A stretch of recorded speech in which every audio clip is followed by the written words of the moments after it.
Magandang gabi, Luzon, Visayas at Mindanao. Narito na ang nagkakaisa at pinakamalawak na pagbabalita. Sa pangunguna ng Presidential Communications Office na kinabibilangan ng Philippine Information Agency, Philippine News Agency, Presidential Broadcast Service, Radyo Pilipinas, IBC at PTV. Mula sa PTV, ako po si Sheila Salaysay.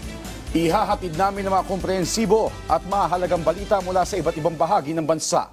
Mula sa PTV, ako po si Josh Garcia. Ito ang Balitang Pambansa. Ngayong gabi sa Balitang Pambansa, mga pambato ng Alyansa para sa Bagong Pilipinas nag-ikot naman sa Southern Tagalog para manuyo ng mga botante, oportunidad sa trabaho, pagsugpo sa droga at pag-alalay sa mga senior citizen. Ilan lang sa mga platapormang inilatag. Mga kandidato ng Alyansa para sa Bagong Pilipinas muling namayagpag sa survey. Industriya ng semiconductor sa Pilipinas mas lalago pa. Ayon sa Pangulo, mas maraming trabaho para sa mga Pilipino inaasahan. Pangulong Ferdinand R. Marcos Jr. pinangunahan ng pamamahagi ng cash gifts sa mga senior citizen sa ilalim ng Expanded Centenarians Act. At National Economic Development Authority nanawagan kay Pangulong Marcos Jr. na i-certify as urgent ang panukalang pagbuo ng Department of Water Resources.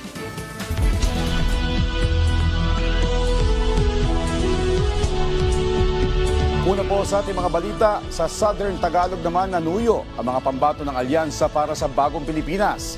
Inilatag naman ng senatorial balls ang kanilang prioridad at plataforma. Ang detalye sa Balitang Pambansa ni Daniel Manalastas ng PTV Manila.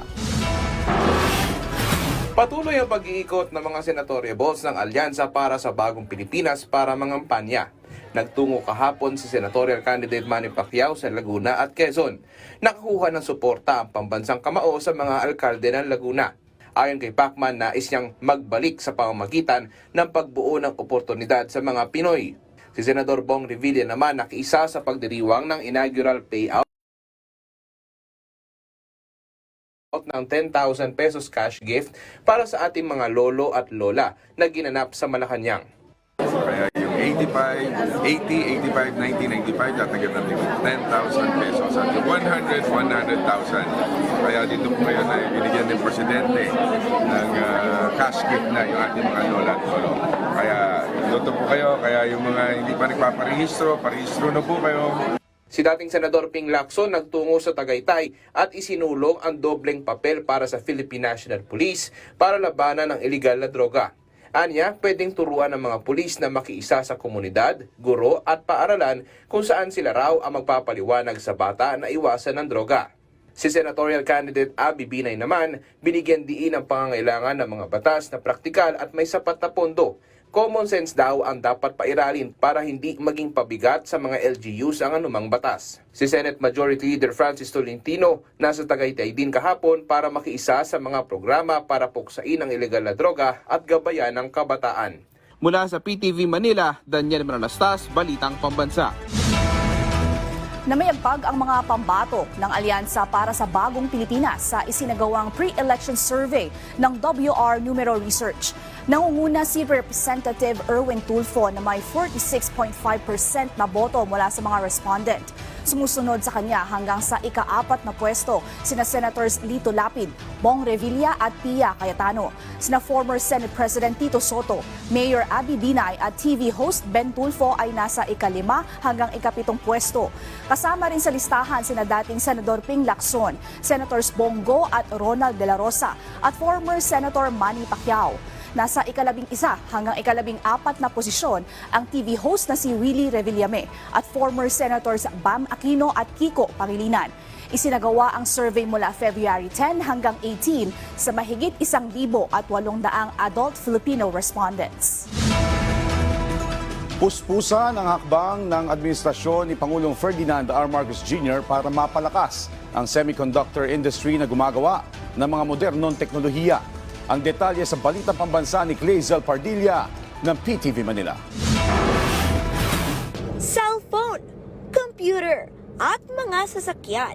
ilan lamang yan sa mga gamit na hindi gagana kung walang chip at integrated circuit. Kaya naman sa administrasyon ni Pangulong Ferdinand R. Marcos Jr., puspusan ang pagpapalakas ng semiconductor industry na gumagawa ng mga modernong teknolohiya. Sa pakikipagpulong ni Pangulong Marcos sa Amkor Technology, inihayag ng kumpanya ang planong paglipat ng produksyon nito sa Pilipinas na ayon kay Pangulong Marcos, tiyak na magpapalago pa ng semiconductor industry ng bansa. Kasabay nito ang dumarami anyang mahuhusay na Pilipino na may kakayahang magtrabaho bilang chip manufacturer at integrated circuit designer. Noong 2024, papalo sa $29.16 billion ang naibentang produkto ng Pilipinas mula sa semiconductor industry. At batay sa semi.org, inaasahang lolobo sa 10 hanggang 15% ang demand sa teknolohiya sa larangan ng manufacturing, research, design at testing. Bukod sa posibleng relokasyon ng Amkor, nasa Pilipinas ang iba pang malalaking semiconductor at electronic companies. Mula sa PTV Manila, Kalezal Pardilla, Balitang Pambansa. Pinangunahan ni Pangulong Ferdinand R. Marcos Jr. ang pamamahagi ng cash gift sa mga senior citizen ngayong araw. Tiniyak naman ng Pangulo ang pagtugon sa iba pa nilang pangangailangan. Ang detalye sa Balitang Pambansa ni Kenneth Pasyente ng PTV Manila. Walang senior citizen ang may iwan. Yan ang binigyang diin ni Pangulong Ferdinand R. Marcos Jr. kasabay ng pamamahagi ng cash gift para sa mga nakatatanda. Ang Pangulo ang mismong nag-abot ng cash grant sa mga benepisyaryo ng Republic Act No. 11982 o ang Expanded Centenarians Act of 2024. Kung saan 14 na benepisyaryo ang nabigyan ng cash gift. Kabilang na riyan ang 380 at 385 years old, 5 90 years old na nakatanggap ng tig 10,000 piso. Habang ang 300 taong gulang naman ay nakatanggap ng tig 100,000 pesos. Ayon sa Pangulo, paraan lamang ito ng pamahalaan para kilalanin ang kontribusyon ng mga nakatatanda na siyang naging gabay at mentors ng nakararami kung paano mamuhay. They are our supporters. They are the ones who brought us into and to understand how to deal with the world and how to deal with life. And for that, we will all be eternally grateful. Kaya, ang bawat linya sa inyong balat at bawat puting buhok ay bahagi ng hibla na naghahabi ng ating kasaysayan. Mga kababayan, tayo po ay narito ngayon upang magbigay pugay sa ating mga nakakatanda. Binigyang diin din ng Pangulo ang mga pribilehiyo na maaaring makuha ng mga senior citizen, kabilang na ang mga discount sa pagbabayad ng tubig at kuryente, pati na sa mga gamot at kanilang iba pang pangangailangan. Gayunman, giit niya na marami pang dapat kailangang gawin para sa mga senior citizen, bagay na tutugunan daw ng pamahalaan. Kabilang na ang social pension, residential care facilities ng DSWD at iba pang programa at proyekto ng National Commission of Senior Citizen. Sa bagong Pilipinas, hangad natin na mabuhay ng may ginhawa at dignidad ang ating mga matatanda. They deserve nothing less than our love, our care, our protection, our respect, and our honor. Kaya gumagawa tayo ng mga hakbangin upang mas mapapabuti ang kalagayan ng ating mga senior citizen. May hiling din ng Chief Executive sa pamilya ng mga senior citizen, maging sa kabataan. Sa mga pamilya ng mga ating mga nakatatanda, ipagdiwang ninyo ang bawat sandali na kapiling sila. Ipakita ninyo ang malasakit dahil darating ang panahon na kayo din ang maghahanap ng respeto at kalinga mula sa anyong anak o apo. Para sa ating mga kabataan, kayo ang mag-aaruga sa magpapatuloy na kaalamang itinuturo ng mga nauna sa atin. Gamitin ninyo ito upang makapagbuo ng mas maliwanag na kinabukasan. Ikinalugod naman ng ilang senior citizen ang pagkilalang ito mula sa pamahalaan. Yan ay maaaring pambili ko na ng mga gamot ko, mga pagkain na konti, hati-hatiin ko lamang para sa sa akin at sa aking mga apo na maliliit pa. Most welcome because it's the first time I will experience this. And for my age, it's a great help. Any plans po ma'am kung saan niyo po gagamitin yung mararamdaman? Well, so many things to spend for. You know now, everything is going up. Sa huli, hinikayat ng Pangulo ang mga senior citizen na huwag isipin na wala na silang halaga sa lipunan. Ngayong araw, 1,079 beneficiaries ang nabigyan ng naturang cash gift sa buong bansa na nagkakahalaga ng 12,050,000 pesos. Pero target ng programa ngayong taon na maabot ang nasa mahigit 275,000 na benepisyaryo kung saan tinatayang nasa 2.9 billion pesos ang maipapamahagi. Mula PTV Manila, Kenneth Pasyente, Balitang Pambansa. Inatasan ni Pangulong Ferdinand R. Marcos Jr. ang mga ahensya ng pamahalaan na gawing simple ang Department of Water Resources Bill. Ito'y para makabuo ng mas epektibong sistema at matiyak ang malinis na supply ng tubig sa bansa. Yan ang Balitang Pambansa ni Kenneth Pasyente ng PTV Manila. Nais ni Pangulong Ferdinand R. Marcos Jr. na mas mapabuti pa ang panukalang Department of Water Resources o DWR Bill. Sa sectoral meeting sa Malacanang, pinulong ng punong ehekutibo ang mga concerned government agency para pag-usapan ang naturang panukala. Dito inatasan niya ang mga ahensya ng gobyerno na pasimplehin ang DWR Bill para makabuo ng malinaw at epektibong sistema na mag-aalis ng mga hindi kinakailangang proseso, magpapatibay sa regulasyon at titiyak ng malinis at maaasahang supply ng tubig. Sa naturang pulong, hinimok din ng NEDA ang Chief Executive na i-certify as urgent ang panukalang batas. Ito ay para matugunan ang pangmatagalang hamon ng bansa sa pamamahala ng baha at produktibidad sa agrikultura. Giit ng NEDA, sa pamamagitan ng integrasyon ng pamamahala at regulasyon ng tubig sa bansa, makatutulong ang DWR sa pambansang pagsisikap na makamit ang komprehensibong seguridad sa tubig. Oras na mabuo ang Department of Water Resources sa ilalim ng panukala, mandato nito na pag-isahin, patatagin at pahusayin ang pamamahala, regulasyon at distribusyon ng tubig sa bansa. Layunin din nito na matugunan ang matagal ng suliranin sa kakulangan ng malinis na tubig, pagtugon sa baha at sustainable na suporta sa agrikultura at industriya para sa pambansang kaunlaran. Bukod sa tubig, nais ding matutukan ng Pangulo ang maaasahang internet connectivity partikular sa Metro Manila.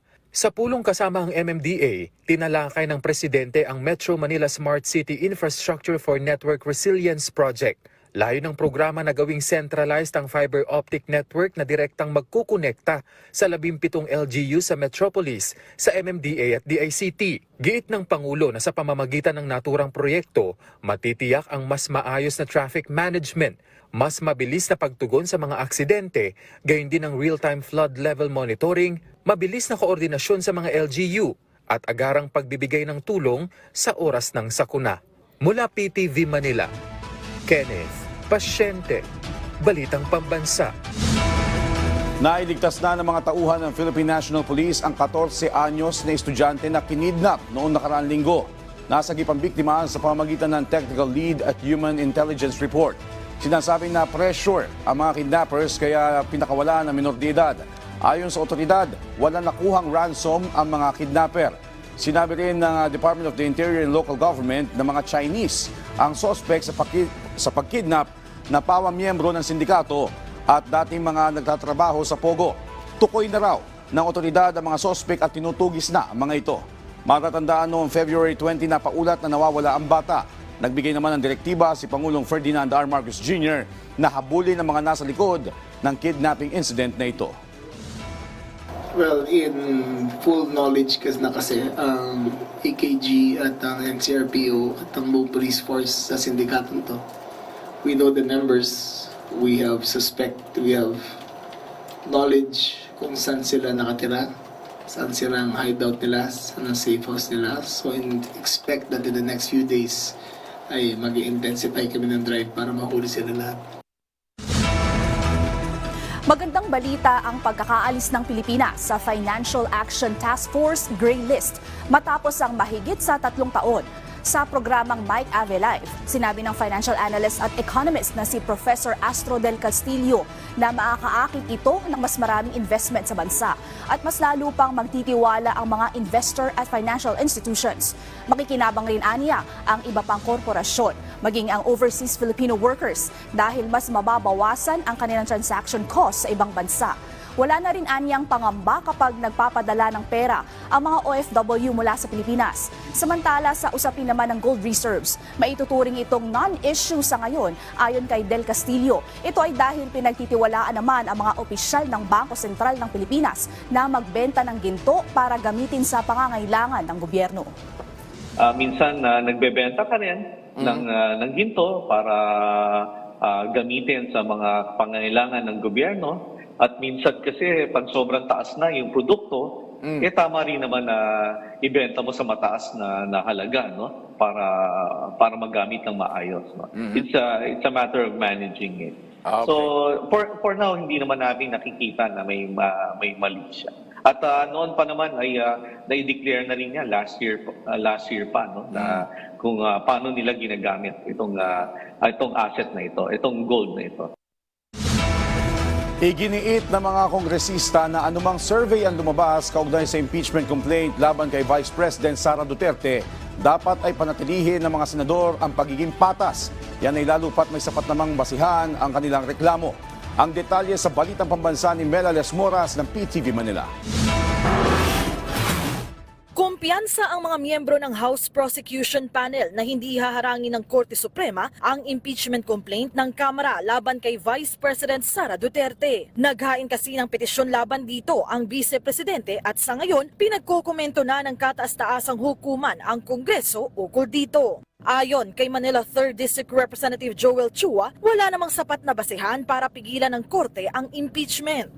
Unang-una, ang naging basihan nila is yung 1-year prohibition. Kung titignan natin doon, ang nakalagay doon yung word na initiated. Doon naman sa nasabing rules din namin, ang initiated, at saka sa mga cases na inilabas ng Korte Suprema, yung kaso po ni Francisco versus House of Representatives, sinasabi po dito na yung initiated kailangan dalawa. Unang-una may filing at pangalawa kailangan may referral sa Committee on Justice. Wala naman pong referral sa Committee on Justice. So ako po naniniwala, hindi po nakumpleto yung elemento ng initiated. Sang-ayon din dyan ang isa pang House Prosecutor na si Bukidnon 2nd District Representative Jonathan Kit Flores. Impeachment kasi is really a political activity, no? And I think the Supreme Court will also respect that. Unless kung may grave abuse of discretion na makita sila. But is there in this instance? I don't think so. I don't think so. Sa ngayon, may isa ring bagong survey na lumabas kung saan nakasaad na mayorya umano ng mga Pilipino ay tutol sa pag-impeach sa Vice-Presidente. Pero hindi kumbinsido rito ang mga kongresista. Well, may survey din na nagsasabi na 73% ang pabor sa impeachment. So, siguro tingnan na lang natin kung ano talaga yung totoong pulso. Pero pag tayo naman ay nag-iikot sa mga distrito, nararamdaman naman natin na marami rin naman ang nagbibigay ng suporta dito sa impeachment. But for me, it does not matter. I think that should be for the Senate to consider. Kasi sila naman yung who will be deciding as the impeachment court. Kami naman as prosecutors, we're just assigned to state the facts. Git pa ni House Assistant Majority Leader Zia Alonto Adjong, anumang survey ang lumabas, hindi dapat ito makaapekto sa Senado bilang impeachment court. I think the Senate has to maintain its impartiality. No, they need to maintain a level of fairness because ultimately they will be the one to sit there. The members of the Senate, the senators, will be sitting there as judges. Mula sa PTV, Mela Lesmoras para sa Balitang Pambansa. Zero crimes o walang naitalang krimen ang Baguio City Police Office sa gitna ng dagsa ng mga turista sa pagdiriwang ng Panagbanga Festival. Idinaos ang kapistahan noong February 22 hanggang 23. Ayon sa mga pulis, ang mapayapang pagdiriwang ay bunga ng pakikipag-ugnayan sa stakeholders at organizers at ng ilang buwang pagpaplano. Dagdag pa ng BCPO, bukod sa pagdaragdag ng mga pulis mula sa regional office, pinaigting din nila ang kanilang information dissemination para masigurong makakarating sa lahat ang kanilang mga paalala kaugnay sa kaligtasan, road advisories at iba pang kailangang malaman ng publiko. Iniimbestigahan na ng mga otoridad ang pagkakaugnay sa mga dati nahuling sospek ng 2 panibagong Chinese nationals na naaresto dahil sa umano'y pang-espiya. Ayon sa Armed Forces of the Philippines, patuloy ang kanilang pakikipag-ugnayan sa National Bureau of Investigation at iba pang ahensya ng gobyerno para masuri ang implikasyon sa pambansang seguridad ng naging aktibidad ng mga naarestong dayuhan. Lalo't tinarget umano ng mga ito ang iba't ibang kampo maging ang Malacanang. Ginamit ng mga sospek sa paniniktik ang hindi otorisadong International Mobile Subscriber Identity Catcher kung saan nalalaman ang text o tawag sa isang mobile phone. Kabilang din sa naaresto ang 3 Pinoy kaya't nagpaalala ang AFP sa lahat laban sa pagiging sangkot sa mga ganitong aktibidad. Ang sinasabi nga po natin sa ating mga kababayan na maging mapanuri din po sila, no?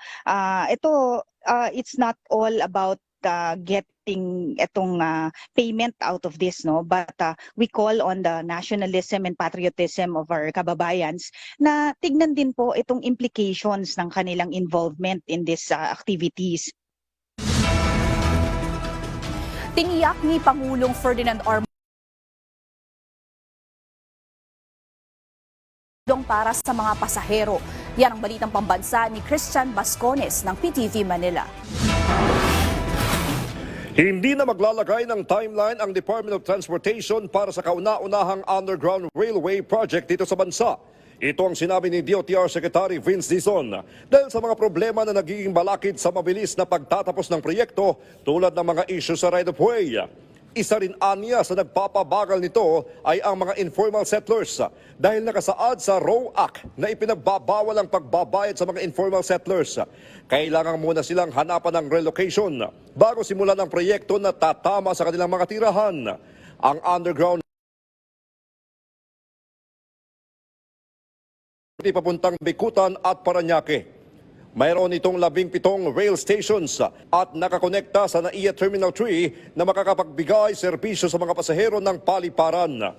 Layo nitong lalo pang paangatin ang public transport sa bansa at magbigay ginhawa at makakatipid sa oras ng pagbabiyahe ang mga commuters. Sa panayam ng Radyo Pilipinas, sinabi ng opisyal ang bilin sa kanya ng Pangulong Ferdinand R. Marcos Jr. Kung kabigin-biginan lang po niya, kailangan po nating pag-aanin ang hirap na dinadanas ng mga kababayan natin araw-araw dahil sa kakulangan natin sa infrastruktura sa public transportation. Alam mo, nararamdaman po ng ating mahal na Pangulo ang hirap, ang kalbaryo na dinadanas ng mga kababayan natin araw-araw. No? Yung pong kailangan mong gumising ng alas 3 ng madaling araw para lang makapasok. Pagpasok mo, magtatrabaho ka ng 9 na oras, 8 oras, tapos pauwi mo, ganun ulit. 3 oras ulit. Hindi mo na makikita ang anak mo dahil tulog na, ang asawa mo, pagod na, kakain ka ng very late, matutulog ka, tapos gigising ka na naman ng napakaaga para ulitin na naman yung hirap na dinanas mo nung nakaraang araw. Kaya po ang kabilin-bilinan po ng ating mahal na Pangulo, bilisan at lalong padamihin pa itong mga infrastruktura natin para sa benepisyo ng ating mga kababayan. Kaninang umaga ay nagsisimula na ang trabaho sa isa sa mga rail station sa EDSA at Quezon Avenue Corner, partikular na sa may NHA building. Mula sa PTV, Christian Bascones, Balitang Pambansa. Nagpaalala ang ilang mambabatas sa mga botante ngayon nalalapit na hatol ng bayan 2025 na mag-ingat sa mga kandidatong konektado sa iligal na pogo. Gayon din sa mga kandidatong nagpapakalat ng fake news. Yan ang balitang pambansa ni Mela Las Moras ng PTV Manila. Ngayong nalalapit na ang Hatol ng Bayan 2025, nanawagan si House Assistant Majority Leader Ernix Junicio sa mga botante na huwag suportahan ang mga kandidatong may kaugnayan sa ipinagbabawal na Philippine Offshore Gaming Operators o POGO. Ayon kay Dionisio, ang problema ngayon may mga tumatakbong may koneksyon sa Pogo, kaya't dapat ay maging mapanuri ang ating mga kababayan sa mga pipiliing leader sa halalan. Si House Deputy Majority Leader Paul Ortega naman, mga kandidatong nagpapakalat ng fake news ang binatikos. Imbes na paninira, dapat ay platapormaan niya ang inilalatag ng mga kandidato, kaya't isa ito sa dapat bantayan ng mga botante. Sa ngayon, tuloy-tuloy rin ang mga pagdinig ng House Tri-Committee para malabanan na ang fake news sa bansa at makabuo ng mga batas ukol dito. Ang Presidential Communications Office una na ring nangako na lalabanan nila ang fake news. Gugustuhin po talaga natin na maban ang fake news. And personally, when I was one of the resource persons dito sa TRICOM, I even suggested for a registration of all content creators to avoid this kind of fake news. Mula sa PTV, Melalas Moras para sa Balitang Pambansa. Target ng Department of Health na maging rabies-free ang buong Zamboanga Peninsula. Dahil dito ang Zamboanga City LGU, palalakasin pa ang information drive kontra rabies. Ang detalye sa Balitang Pambansa ni Justine Bulanon ng Radyo Pilipinas, Zamboanga. Pila-pila pa rin ang nagpapabakuna kontra rabies dito sa Animal Birth Center sa Zamboanga City. Ang mga ganitong senaryong naistugunan ng lokal na pamahalaan yung nalalapit na ang Rabies Awareness Month. Sa katunayan, kasado na ang mga aktibidad ng LGU Zamboanga City para mapaigting pa ang information drive kontra rabies at mabawasan ang bilang ng mga nakakagat ng aso at pusa sa lungsod. We have motorcade and then a short program alyan na diaton venue and include yung info dissemination, mga film showing, alyan eskwela, para ay pwede kita ayuda disiminail informasyon pagkausa di akong rabies control and eradication program. Ang Department of Health naman, patuloy na tututukan ang mga kaso ng rabies para maideklarang rabies-free ang buong Region 9. Sa ngayon kasi, 3 bayan pa lang sa probinsya ng Zamboanga Sibugay ang naideklarang rabies-free. Pagtitiyak naman ng DOH, sapat ang supply ng rabies vaccines sa Zamboanga Peninsula. Because our top priority is to declare the areas as rabies-free. So for the entire Zamboanga Peninsula, we have 3 out of the 72 areas, we have only 3 municipalities declared as rabies-free. In Zamboanga Sibugay Province, Naulutanga, Mabuhay, and Tagusan municipalities. Mula sa Radyo Pilipinas Zamboanga, Justine Bulanon para sa Balitang Pambansa. Tiniyak ng Technical Education and Skills Development Authority o TESDA na nakaayon ang kanilang mga ibinibigay na training at pag-aaral sa mga trabaho na papasukan ng mga sumasailalim sa kanilang mga programa. Ayon kay TESDA Deputy Director General Nelly Deliera, sa pamamagitan ng kanilang TESDA Best 8-Point Agenda, masisiguro nilang magagamit ito ng mga nagtapos ng kanilang mga pagsasanay sa tamang industriya. Ito ay ang access to technical vocational education and training, behavioral mindset, competency standards, demand and data-driven, employability, flexible learning, global competitiveness at harmonization. Sa pamamagitan nito ay matitiyak rin ng ahensya na ang kanilang mga programa at pagsasanay ay magagamit at kikilalanin hindi lamang ng lokal na mga industriya kundi maging sa labas ng bansa. Para sa taong 2025, nais tutukan ng TESDA ang kanilang enterprise-based education na nilagdaan ni Pangulong Ferdinand R. Marcos Jr. at target na matulungan ang mga nasa senior high school maging ang mga nasa workforce, katuwang ang iba pang ahensya ng pamahalaan. Mission to accomplish this year. Actually, mayroon kaming 2 year, but just this year, we hope that we can increase the number of enterprise implementers from the 200 that we have right now. Sana po madoble natin yung enterprise implementers. And of course, yung ating po mga learners, we hope that you will look at this as an opportunity to better improve yourselves in terms of skills for higher employability. Aminado ang Commission on Elections na tumaas ang bilang ng election-related violence simula ng umarangkada ang panahon ng kampanya. Posible naman madagdagan pa ang mga lugar na binabantayan nila kaugnay sa halalan. Ang detalye sa Balitang Pambansa ni Luisa Erispe ng PTV Manila.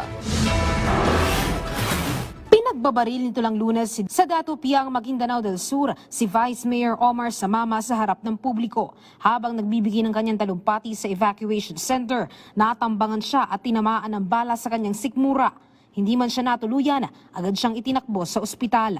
Sabi ng Commission on Elections, kahit hindi pa simula ng kampanya sa local positions para sa midterm elections, malinaw na maituturing na election-related incident ang pangyayari. Kaya pinaiimbestigahan na nila sa PNP ang insidente. Kayo po nagsabit sa amin ang PNP nung initial investigation report at meron na rin po silang more or less na suspects doon at talaga pong pinalad naman at nagpapasalamat tayo na buhay si Vice Mayor. Ayon naman sa PNP, posibleng armed group ang nasa likod ng pamamaril sa Vice Mayor.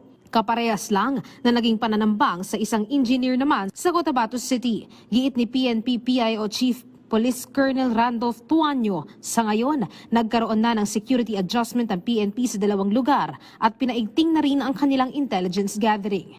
Hindi po siya ma-declare na political sapagkat kung politika po, ito po ay mga ngailangan ng revalidations na kung saan yung Regional Joint Security Control Center po ang magsasabi kung ito po ay election-related incidents o hindi.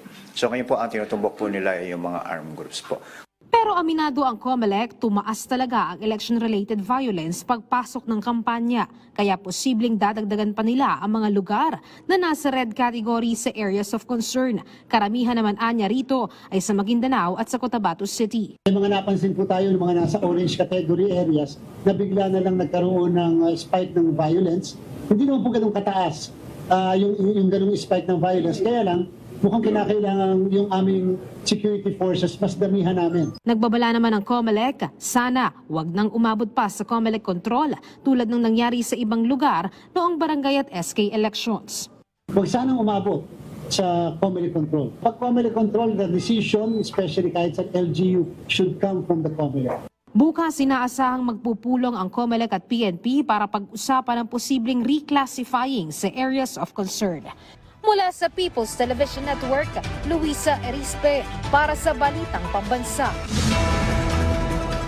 At dyan po nagtatapos ang 30 minutong ulat sa bawat sulok ng bansa. Samahan niyo kami muli mamayang alas 9:30 ng gabi para sa updated at pinalakas pang balitaan. Mula sa PTV, ako po si Joshua Garcia. Ito ang pinalawak na puwersa sa pangunguna ng Presidential Communications Office, kabilang ang Philippine Information Agency, Philippine News Agency, Presidential Broadcast Service, Radyo Pilipinas, IBC at PTV. Mula sa PTV, ako naman po si Sheila Salaysay. Hatid sa inyo ang komprehensibong paghimay sa mahalagang usapin dito lang sa Balitang Pambansa.